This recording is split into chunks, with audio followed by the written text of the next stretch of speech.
मनसि भोजेषु माता शयनेषु रम्भा मननुकूल क्षमाधारित्री सद्गुणयुक्ता प्रिया धर्मपत्नी।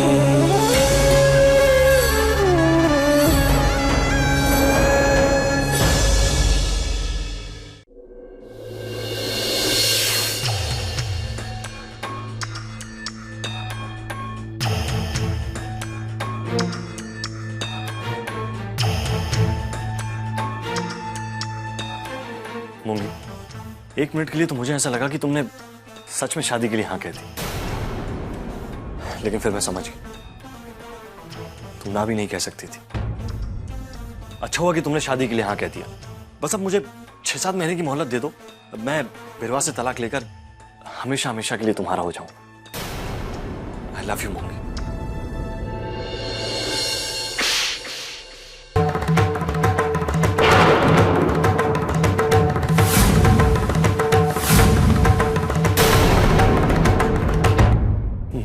मूंगी, तुमने मुझे शर्म आती मुझे ऐसे प्यार पे और अपने आप पे कि मैं तुम जैसे घटिया इंसान को नहीं समझ पाई। सारंग, कैसे प्यार कर लिया मैंने तुमसे। यार कैसे नहीं, प्यार हो जाता है मूंगी। प्यार का नाम भी अपनी गंदी जुबान पे मत लाना।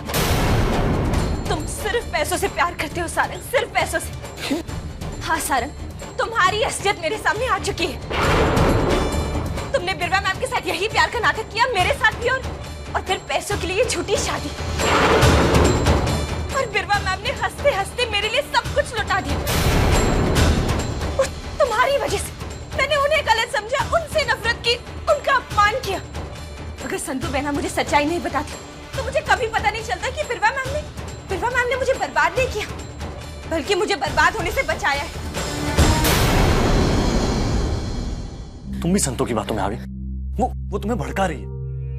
मैंने तुमसे सच्चा प्यार। तुमने बिरवा मैम के साथ प्यार के लिए शादी की या पैसों के लिए? जब तुम्हें पता चला सारंग कि बिरवा मैम ने सब कुछ वापस मेरे नाम कर दी, तो तुम वापस आ गए मेरे पास प्यार का वही झूठा नाटक करने। चले जाओ सारंग, मुझे तुम्हारी शक्ल भी नहीं देखती। चले जाओ यहाँ से।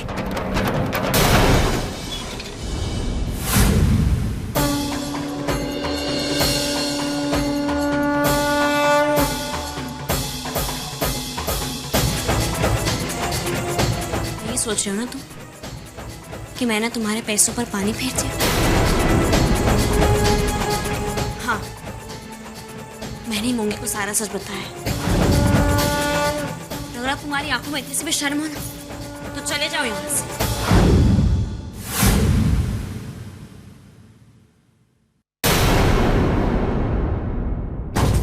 क्या कहा था तुमने? अगर मूंगी को सच पता चल जाएगा तो इस घर को छोड़ के चली जाएगी? मेरा त्याग मिट्टी में मिल जाएगा? सारंग, त्याग कभी खाली नहीं जाता। माँ की दुआ काम आती है।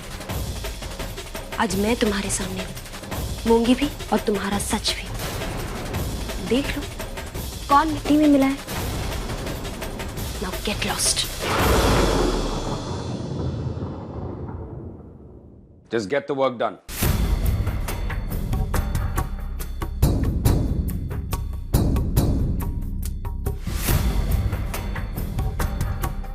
फाइनली अपने पापा को बदनामी से बचाने के लिए तुम आ गई मेरे सामने, गिड़गिड़ाने के लिए। थोड़ा सब्र तो करो मिस्टर सबरवाल। लो, आपके लिए मिठाई लाई। अपने पापा की तीसरी शादी की खुशी में? नहीं, मेरी बहन मूंगी का रिश्ता पक्का होने की खुशी में। रिश्ता पक्का हुआ है, शादी भी होगी। आपको क्या लगा कि आप धर्मराज मायावंशी को बदनाम करोगे और हमारे घर से कोई रिश्ता नहीं जुड़ेगा? कितनी शान से आप आए थे यहाँ पे धर्मपुर में, और अब देखो कितनी नीचे गिर गए हो आप। The great business tycoon Manish Sabharwal. इतना घटिया? घटिया मैं नहीं, तुम्हारा बाप धर्मराज मायावंशी है, जो धर्मपुर का राजा बनना फिरता था। कितना नीचे गिर गया वो। धर्मराज मायावंशी का नाम भी जुबान से लेते हुए ना जुबान गंदी हो जाती है। Don't you dare। क्योंकि आपकी कोई जुबान है ही नहीं। दोस्त बन के आए थे आप और अब दुश्मन बन के खड़े हो। हाँ, दुश्मन बन के खड़ा हूं तुम्हारे सामने, और इस दुश्मन को तुम्हारे बाप ने खड़ा किया, और अब ये दुश्मन तुम्हारे बाप को बर्बाद करके ही रहेगा। फिलहाल मुंह मीठा तो कर लो। आपका पहला बार, आप हार गए। That's enough. फालतू बातें सुनने के लिए मेरे पास समय नहीं है। मैं यहाँ से जा सकती हूँ, और दोबारा पलट के मत आना मेरे सामने। मैं तो नहीं आऊंगी, लेकिन आपके कर्म पलट के जरूर आएंगे आपके पास। आपने साबित कर दिया कि आप एक घटिया इंसान ही नहीं, एक घटिया बिजनेसमैन भी हो, जो पार्टनरशिप एग्रीमेंट होने के बावजूद आप अपने 30 करोड़ वापस मांग रहे हो। मिल जाएंगे, मिल जाएंगे। उसके बाद आप हमारी जिंदगी में तो क्या, इस शहर में नजर मत आना, क्योंकि आपके हर घटिया कदम पे नजर रहेगी मेरी। वहां आपका पैर उठेगा और यहाँ मैं आपके पैरों तले की जमीन खींच लूंगी। Get that?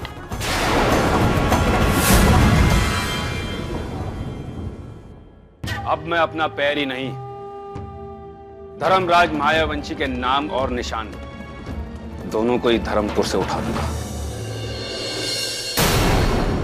पहले अपने आप को तो उठा लो अपनी नजरों में, ताकि आप मुझसे बात कर सको, मेरे पापा का नाम लेने के लायक बन सको।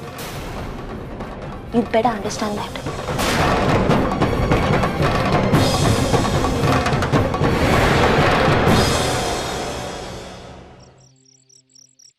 कितनी वाह वाह लग रही है लड़की। अरे गुरकी, लो बेबी को लेके जाओ। हाँ, तोरुल को बोलो सुला दे उसको। हाँ, जाओ जाओ। हाँ, आज मैं बहुत खुश हूँ, मूंगी को अच्छा घर मिल गया है ना। बाबूजी, आपकी दवाई। बा, मुझे आप दोनों से एक जरूरी बात करनी है। क्या? विशाल के बारे में। आप लोगों ने देखा ना आज किस बदतमीजी से उसने सबके सामने बात की। वो दिन ब दिन बिगड़ता जा रहा है। मुझे कहना तो नहीं चाहिए, लेकिन संतू के वापस आने के बाद जो झगड़े हो रहे हैं, उसका असर विशाल के दिमाग पर पड़ा है। बाप, मैंने एक फैसला लिया है। मैं चाहती हूँ कि विशाल लंदन जाके अपनी पढ़ाई पूरी करे। इतने छोटे बच्चों को इतना दूर भेजेगी तू? बाप, मन तो मेरा भी नहीं मानता, लेकिन अगर विशाल इस माहौल से दूर रहेगा तो यही उसके लिए अच्छा है। आप लोग इस घर के बड़े हैं, इसलिए मुझे आपकी अनुमति चाहिए। तू उसकी माँ है, तुझे जो ठीक लगे वो कर। ठीक है बाप, मैं कल ही उसके लंदन जाने का इंतजाम करती हूँ। हितेन, मुझे आपकी मदद चाहिए प्लीज। मैं तुम्हारी मदद करूंगा, और ये तो विशाल के अच्छे के लिए। और विशाल को अगर लंदन भेज ही रहे तो हमें उसी स्कूल में भेजना चाहिए जहाँ मैंने अपनी पढ़ाई पूरी की। वहाँ के प्रिंसिपल से मैं बात कर लूंगा। That will be great. कल तक सारी इन्फॉर्मेशन मैं तुम्हें दे दूंगा। Thank you. मेघा, विशाल को इतने दूर भेजने की क्या जरूरत है? उसकी पढ़ाई अच्छे से चल रही है ना यहाँ पर। बाप, विशाल अभी बहुत छोटा है, ऐसे में वो घर से इतने दूर कैसे रहेगा? उसकी माँ उसकी भलाई देख रही है, तो तुझे बोलने की क्या जरूरत है?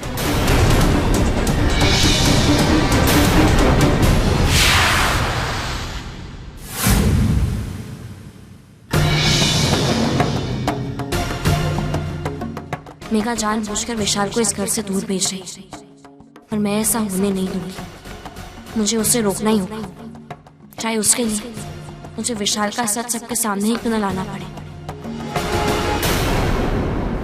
हितेन भाई, मैं आपसे कुछ बात करना चाहती हूँ। हितेन भाई, विशाल को इस घर से दूर मत भेजिए, मेघा का साथ मत दीजिए, रोक लीजिए उसे। फाइल कहाँ है? वही है हितेन। और संतू मेघा विशाल का बेटा है, और तुम उसके अच्छे के लिए सोचती हो तो इसमें गलत क्या है? हितेन भाई, विशाल अभी कितना छोटा है, वो इस घर से दूर कैसे रहेगा? और मेघा उसे तो अपने बाबा से दूर भेज रही है। हितेन भाई, इसी माँ का फैसला है संतू, तो इसमें तुम इतनी परेशान क्यों हो रही हो? विशाल इस घर का बेटा है हितेन भाई। इस घर के बेटे से पहले वो मेघा का बेटा। मेघा का नहीं, मेरा बेटा है।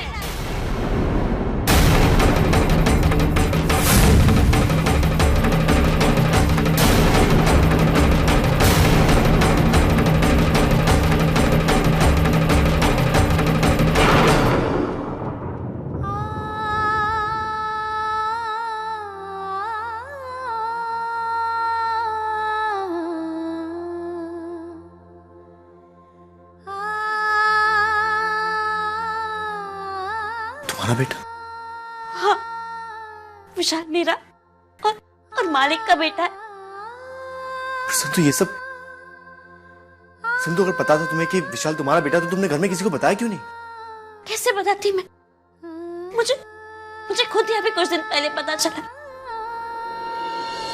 संतु, ये सब कब हुआ? जब मैं कारागार में थी 10 वर्ष पहले मुझे ये पता चला कि मैं मां बनने वाली हूं। उस समय सब अंदाजा था मुझे, मेरी मां बनने की खबर सुन के घर में किसी को खुशी नहीं होगी, तो मैंने किसी को नहीं बताया। मैंने जेलर साहिबा से कहा कि वो ये खबर घर में किसी को ना दे। बस यही एक सबसे बड़ी भूल कर दी थी मैंने, जिसका दंड आज मिल रहा है मुझे। मुझे क्या पता था कि मैं अपने ही बच्चे को नहीं अपना पाऊंगी, देवकी की किस्मत पाऊंगी।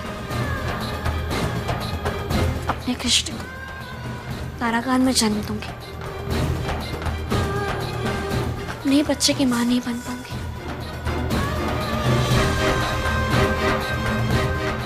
फिर धीरे धीरे मैंने खुद को विश्वास दिला दिया कि अब मैं और मेरा बच्चा, हम दोनों ही एक दूसरे के लिए। खुश थी मैं, अपने बच्चे के साथ जीवन जीऊंगी जो मेरे पेट में पल रहा था, मालिक की निशानी बनके। उस समय बहुत अकेली थी मैं। उसी अकेलेपन में उस औरत का साथ मिला मुझे, जो कारागार के अस्पताल में दाई का काम करती थी, रोज मेरी देखभाल करती थी। और इसे रोज का मिलना एक रिश्ता बन गया हमारा, जिसके साथ मैंने अपना दुख सुख सब बांटा। और फिर वो दिन आया जब मेरा बच्चा इस दुनिया में आने वाला था। तन और मन की टूटी हुई हिम्मत के कारण मैं बहुत कमजोर पड़ गई थी, इसीलिए उस वक्त बेहोश हो गई। और उस तकलीफ की घड़ी में वो औरत मेरे साथ थी और उसी ने मुझे अस्पताल में दाखिल करवाया था।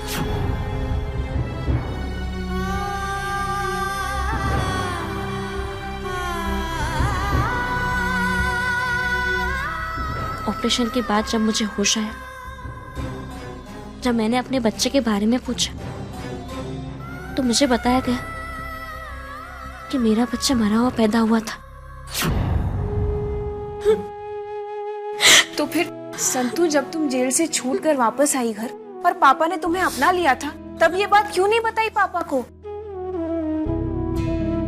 बताना चाहती थी, पर इस घर की स्थिति इतनी बिगड़ी हुई थी, मैंने सोचा कि पहले घर संभाल लूं, उसके बाद बता दूंगी।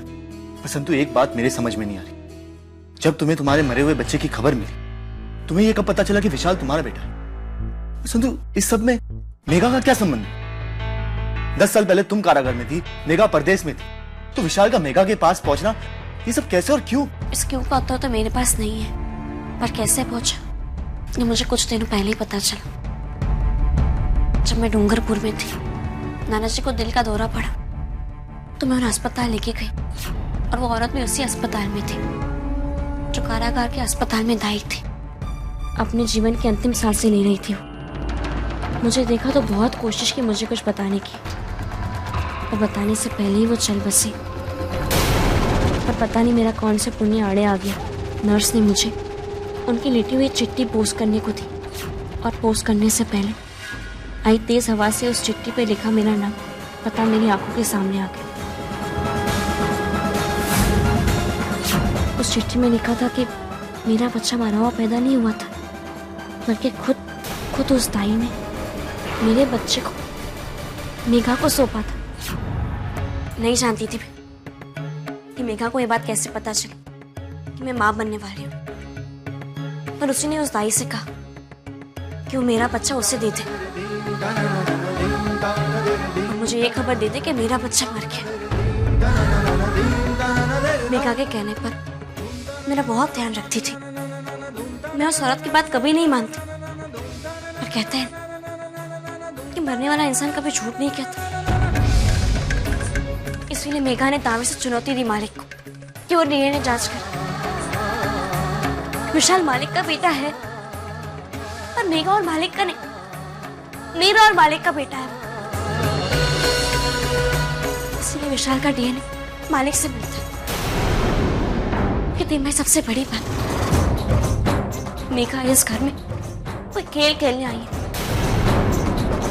उसका षड्यंत्र क्या है मैं नहीं जानती, पर इतना जानती हूँ कि वो इस घर को तबाह कर देगी। बस उसी तबाही से मैं अपने इस घर को बचाने आई हूँ। संतु, इतनी बड़ी बात हमें जल्द से जल्द पापा को बता देनी चाहिए। नहीं तोरण, बिना प्रमाण के मालिक की बात नहीं मानेंगे कि विशाल मेरा बेटा है। वो प्रमाण एक चिट्ठी थी जो पता नहीं कहाँ खो गई। संतु, रोने से काम नहीं चलेगा। हमारे पास समय बहुत कम है। हमें जल्द से जल्द ऐसा प्रमाण ढूंढना होगा जिससे ये साबित हो कि विशाल तुम्हारा और पापा का बेटा है, और वो भी 5 अगस्त से पहले। अब हमें जो भी करना है 5 अगस्त से पहले करना है। हितेन भाई, आप मुझे वचन दीजिए कि आप मेरे विशाल को इस घर से दूर कहीं नहीं भेजेंगे। वचन दीजिए मुझे। दिया वचन संतु। तो ठीक है, मैं ये लगन रुकवा के ही रहूंगी। विशाल मेरा बेटा है, इसका प्रमाण कहाँ मिलेगा ये मैं जानती हूँ। कहाँ? कारागार।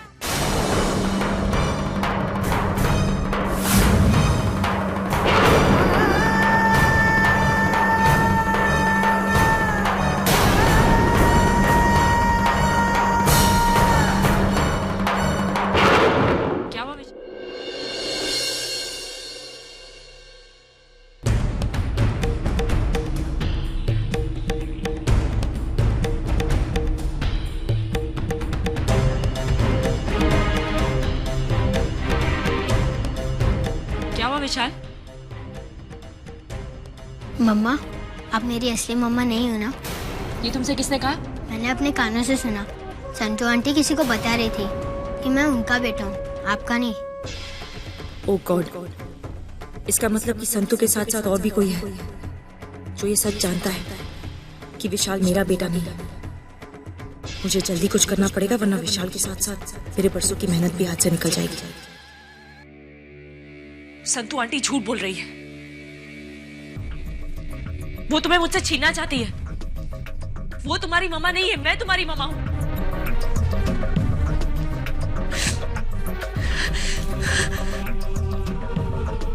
विशाल, देखो मेरी बात सुनो। संतु आंटी जैसी दिखती है ना, वो वैसी नहीं है।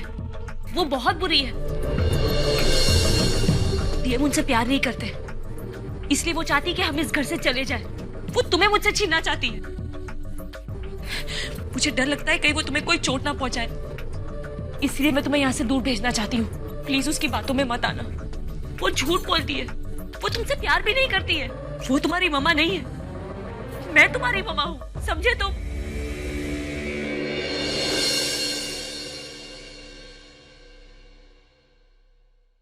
रोइए मत मम्मा, मुझे पता है आप ही मेरी मम्मा हो। और तुम मेरे बेटे हो, समझे? ये तुमने अच्छा नहीं किया संतु। तुम ये कैसे भूल गई कि 10 साल पहले ये कहानी मैंने शुरू की थी। मैंने कहानी शुरू करते वक्त ही इसका अंत सोच लिया था, और वो अंत होके रहेगा।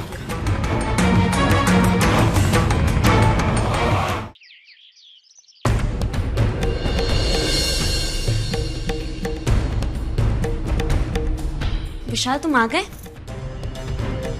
आज मैंने तुम्हारे मनपसंद दही बड़े बनाए। तुम्हें बहुत पसंद है ना, इसीलिए तुम मुझसे हमेशा कहते ना बनाने के लिए। ये लो, खाओ। नहीं खाने मुझे दही बड़े, आप प्लीज इधर से जाइए।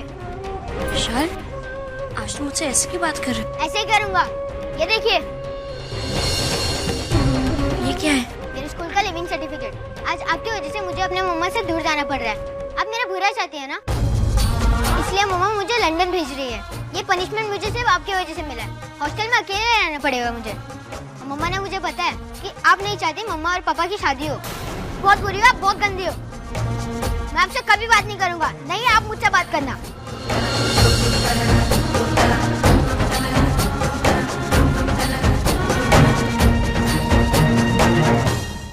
जय हो महारानी की, जय हो।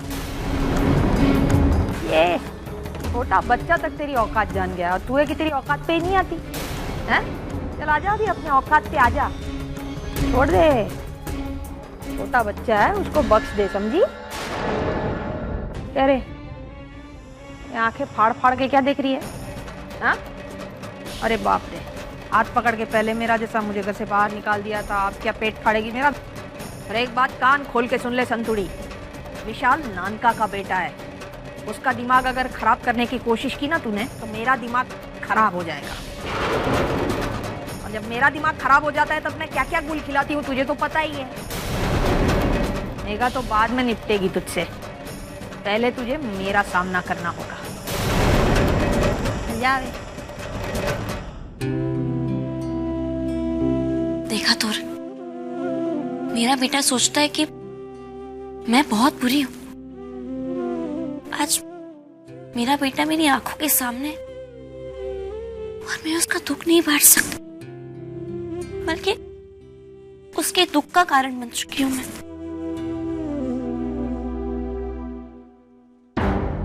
ये सब उस मेघा के कारण ही हो रहा है। अगर इस घर से कोई जाएगा तो विशाल नहीं, मेघा जाएगी। मैं अपने बच्चे का जीवन खराब नहीं होने दूंगी। भगवान पर भरोसा रखो संतु, सब ठीक होगा। देखना, आज नहीं तो कल मेघा की सच्चाई सबके सामने आकर रहेगी। Don't worry. तोरल, मैं देखती हूँ।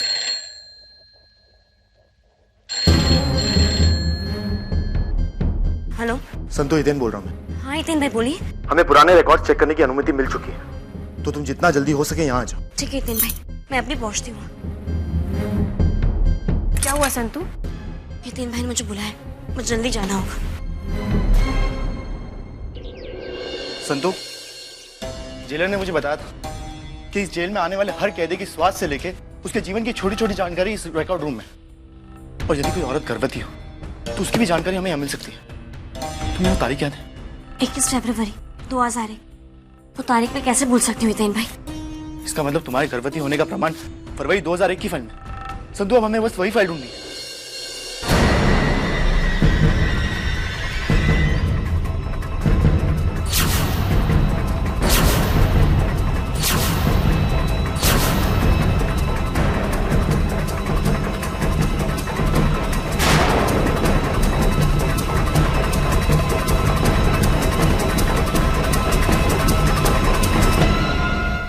गई फाइल सबको। अगर तुम्हारे गर्भवती होने का एक भी प्रमाण मिल जाए हमें इस फाइल में, तो हमें एक और सबूत मिल जाएगा मेघा के खिलाफ।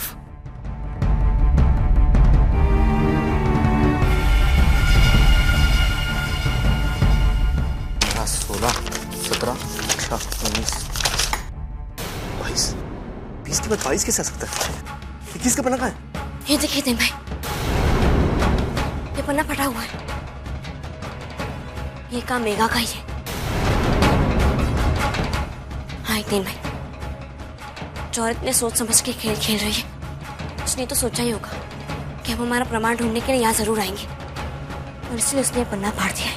पर संतु, अब हम क्या करें? अब तो खोड़िया में हमारी मदद कर सकती है हितेन भाई। अगर कहीं वो चिट्ठी मिल जाती तो।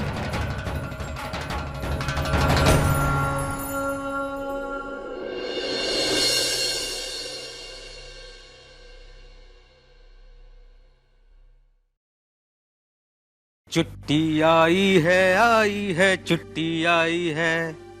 ये चिट्ठी आई है अहमदाबाद से। ये चिट्ठी आई है सूरत से। ये चिट्ठी आई है संतु माहिया वानासी जी जी।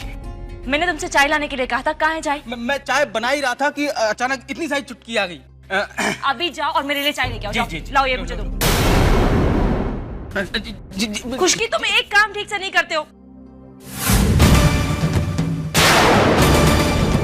जी मैं चाय लेके आता हूँ। जी जी जी जी।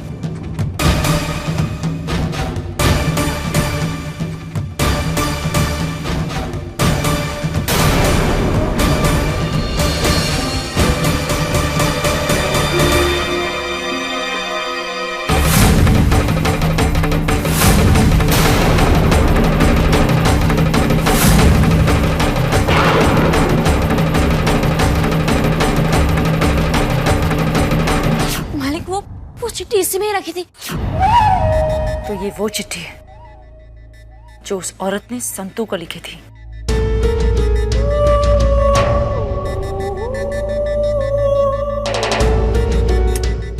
संतू, तुम्हारी किस्मत भी तुम्हारा साथ नहीं दे रही है। ये चिट्ठी तुम्हारे हाथ आकर भी तुम्हारे हाथ से फिसल गई, और अब आई भी तो किसके हाथ? मेरे।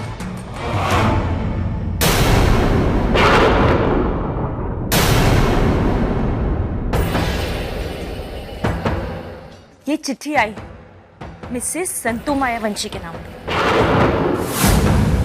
ये वही चिट्ठी है संतू जो तुम्हारे पास से खो गई थी। अब इसे तुम्हारी किस्मत कहे या बदकिस्मती, इतना बड़ा सबूत 2 बार तुम्हारे पास आया और दोनों ही बार तुम्हारे हाथ से निकल गया। अब तो यही लगता है कि ऊपर वाला भी चाहता है डीएम और मेरी शादी हो जाए। मेघा, लाओ वो चिट्ठी मुझे दो। दो मेरी चिट्ठी मुझे।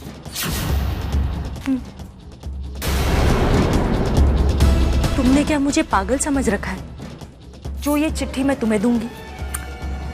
Never Santu, never. वो क्या है ना, ये चिट्ठी नहीं, ये तो मेरा कैरेक्टर सर्टिफिकेट है। संतू, अगर ये चिट्ठी नहीं रही तो तुम भी इस घर में नहीं रहोगी और सच किसी के सामने आएगा नहीं। संतू, अपने बेटे तक पहुंचने का तुम्हारे पास एक ही रास्ता था, और वो रास्ता मेघा। संतू, अब तक मैं जलती रही इस आग में, अब तुम जलोगी। तुम्हारे पास एक ही सबूत था, ये कागज का टुकड़ा, और इसे मैंने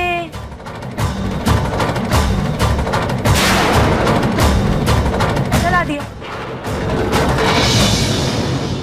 एक कागज के टुकड़े से मेरी किस्मत नहीं बदल सकती मेघा। ये चिट्ठी जलाकर तुम मेरी मंजिल या मेरा रास्ता मुझसे नहीं छीन सकती। तुम शायद भूल गई हो, तुम धर्मराज मायावंशी के घर में खड़ी हो। इस घर में सबके साथ न्याय हुआ है, बार बार छल कर कर। तुम इस घर में कितने दिन और रहती हो देखती हूँ मैं। ये तुमने जो शस्त्र अपनाकर एक घर तोड़ा है ना, अब वही मैं अपनाऊंगी और तुम्हें तोड़ूंगी मैं। डीएनए जांच।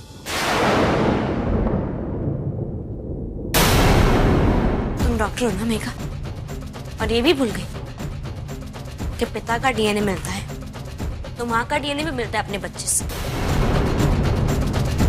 मैंने अपना डीएनए टेस्ट करवा लिया है मेघा। बस एक दिन और, सिर्फ एक दिन और तुम्हारा सपना टूट जाए। क्या हुआ मेघा? बारिश के मौसम में इतना पसीना पसीना पूछ दो मेघा। बड़े बुजुर्ग कह गए कि जो दूसरों के लिए गड्ढा खोदते हैं ना, वो खुद ही उसी में गिर जाते हैं। उठ जाओ मेघा, नहीं तो इस घर के 4 लोग मिलकर तुम्हें उठाकर इस घर से बाहर फेंक देंगे।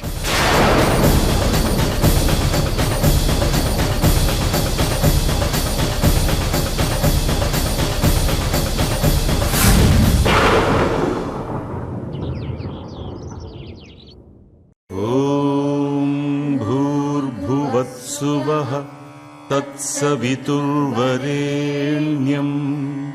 भर्गो देवस्य धीमहि धियो यो न प्रचोदयात्।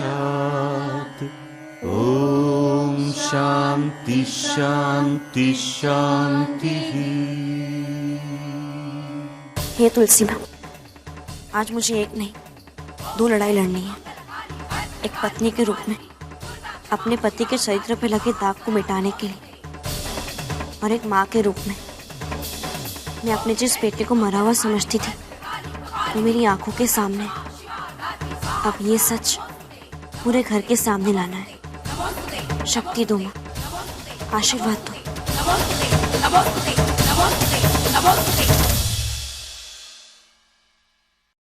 चंपाकली, तुम? जय श्री कृष्ण माता। जय श्री कृष्ण। नाना जी कैसे हैं? नाना जी बिल्कुल ठीक हैं, खुद नहीं आ सके, कमजोरी के कारण, इसलिए मुझे भेजा है। आपकी बहुत चिंता करते हैं ना। हाँ चंपा के लिए। चंपा को छोड़ने आया था। जाऊं सर? अरे केदार भाई, चाय नाश्ता तो करके चाहिए। नहीं नहीं नहीं, बाजार में थोड़ा काम है। जय श्री कृष्ण मालकिन। जय श्री कृष्ण। मालकिन, ये हवेली इतनी सजी हुई क्यों है? कोई उत्सव है क्या? कल 5 अगस्त है ना। मालिक डॉक्टर मेघा के साथ लगन कर रहे हैं। क्या मालिक का लगन होगा? नहीं होगा। होगा।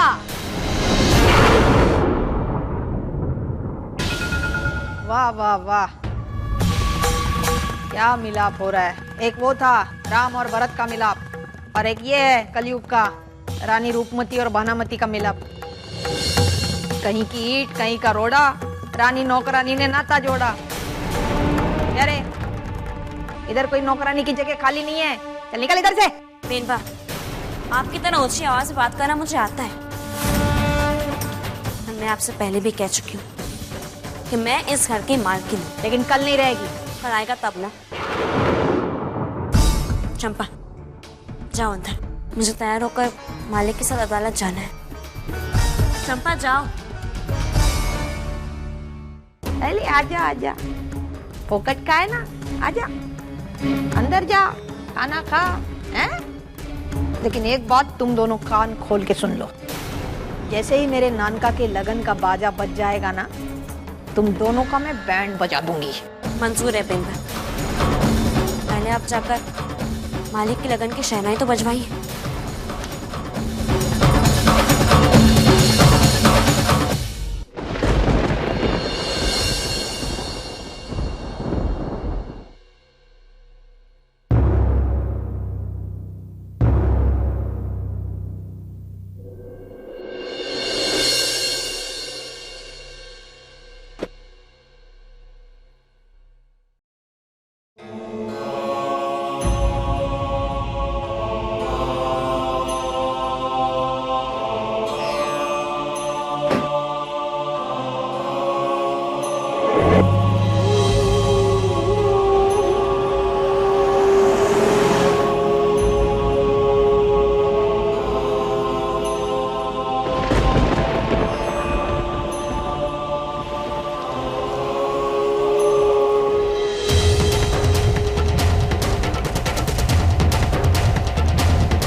है क्या खिलावी?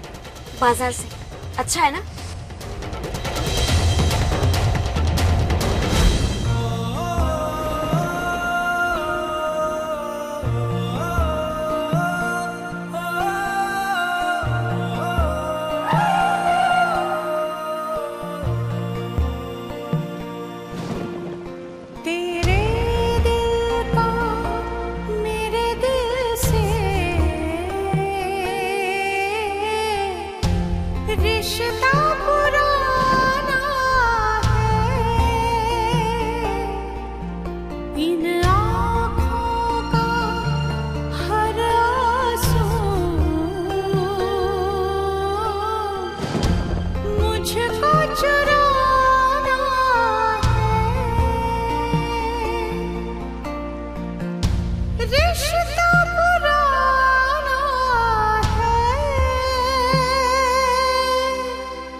मालिक, अंदर जाने से पहले मैं आपसे एक वचन मानना चाहती हूँ। हाँ इटले जो गवाही देगी उसकी कीमत चाहिए ना तुझे।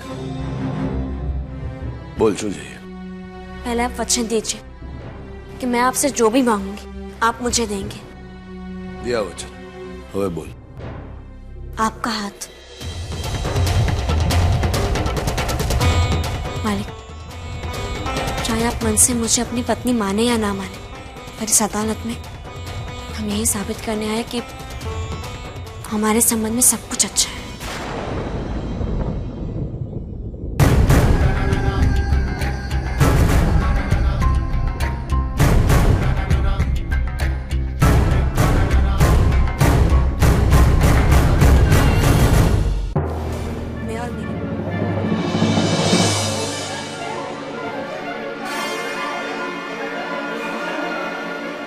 तहकीकात की कार्रवाई शुरू की जाए।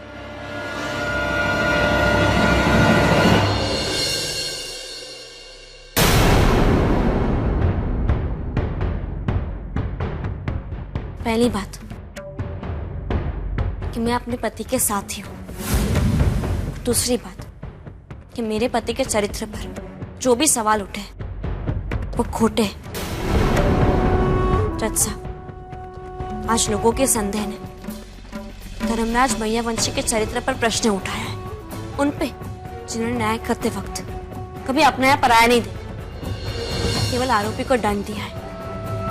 फिर चाहे आरोपी उन्हीं के घर का ही कोई क्यों ना हो, यहाँ तक कि जब उन्होंने भूल की तो उन्होंने खुद को भी दंड दिया।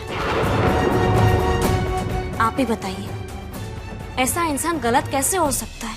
Objection milord, permission granted. Santu ji, क्या मैं जान सकता हूँ कि आप अपने पति को छोड़कर क्यों गई थी? मैं अभी अपने पति के साथ ही रहती हूँ। अच्छा, एक बात बताइए, आपके घर में डॉक्टर मेघा क्यों रह रही है? डॉक्टर मेघा मेरी सहेली है, जिसने मेरी नातिन नंदिनी का इलाज किया है।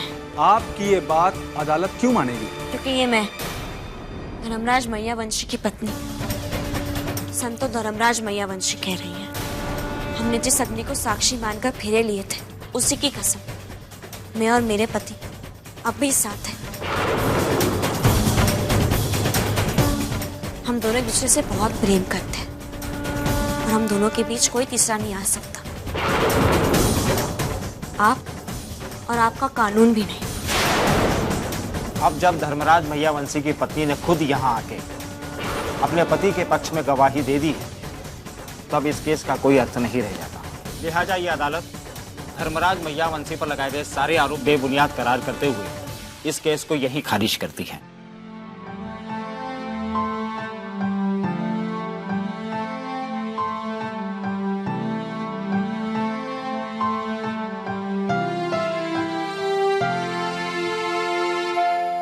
मालिक, आज मैं बहुत खुश हूँ मालिक। आपके चरित्र पे जो दाग लगा था वो मिट के आया आज। मोटी बहन बरोबर बोलती थी, बहुत चालाक छे तू।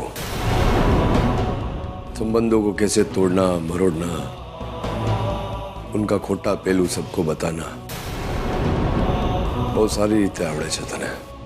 आज भले ही मेरे पक्ष में बोला है तूने, पर जो भी बोला ने वो सब खोटा था। ने नफरत से मने तेरी इस खोटी छवि से। नफरत उसी से की जाती है जिससे सबसे ज्यादा प्रेम हो। आप चाहे जो भी समझे, पर मैं इतना जानती हूँ कि मेरे पति के चरित्र पे जो दाग लगा था आज वो मिट गया। जो मेरे चरित्र पर दाग लगा था ना, वो तेरे ही कारण लगा था। ये जो भी किया ना तूने अपने स्वार्थ के लिए किया, घर में एक बार फरी घुसने के लिए।